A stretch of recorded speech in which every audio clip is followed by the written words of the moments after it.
ফাইনালের আগে আর্জেন্টিনার ড্রেসিং রুমে কি ঘটেছিল, কেন লিওনেল মেসি ড্রেসিং রুম থেকে বের হওয়ার সময় সতীর্থদের সবকিছু ভুলে যেতে বলেছিলেন, সামাজিক মাধ্যমে ভেসে বেড়ানো একটি ভিডিওতে মেসির বলা কথায় এসব প্রশ্নের উদ্বেগ করছে ফুটবল প্রেমীদের মনে, যা নিয়ে চলছে নানা জল্পনা কল্পনা।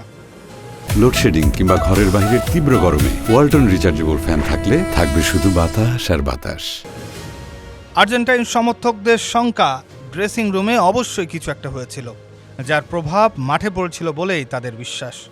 না হলে পুরো টুর্নামেন্টে অবিশ্বাস্য প্রত্যাবর্তনের গল্প লেখা দলটি ফাইনালে নির্ধারিত 90 মিনিটে প্রতিপক্ষের পোস্টে একটি শটও নিতে পারবে না। আর্জেন্টাইন গণমাধ্যমগুলো এ নিয়ে প্রতিবেদন করেছে।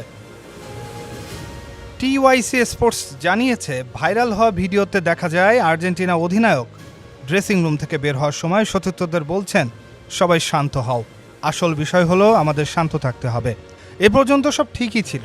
আলোড়ন তুলেছে মেসির পরের কথাগুলো, এসো সবকিছু ভুলে যাই, আমরা শুধু খেলি, চলো শুধু খেলায় মন দেই। ভিডিওতে দেখা গেছে ড্রেসিং রুমের দরজার সামনে দাঁড়িয়ে মেসি কথাগুলো বলার সময় তার সতীর্থরা সবাই শান্ত ছিল। প্রশ্নটা এখানেই, মেসি কি ভুলে যেতে বলেছিলেন?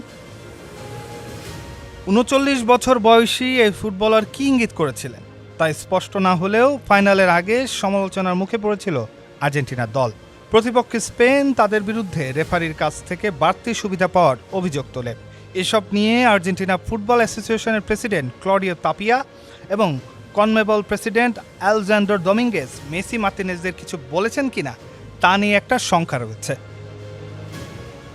আর্জেন্টাইন গণমাধ্যম সূত্রে জানা গেছে, ফাইনাল শুরুর আগে এই দুজনকে আর্জেন্টিনার ড্রেসিং রুমে প্রবেশ করতে দেখা গেছে।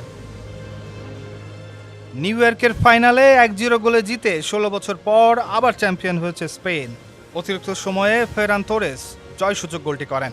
ফাইনালে রেফারিং নিয়ে তেমন বিতর্ক না হলেও শেষ বাঁশির পর আর্জেন্টিনার কয়েকজন খেলোয়াড় ও কোচিং স্টাফের সঙ্গে স্পেনের খেলোয়াড়দের সংঘর্ষ বাধে। এ অনাকাঙ্ক্ষিত ঘটনার তদন্তে নেমেছে ফিফা।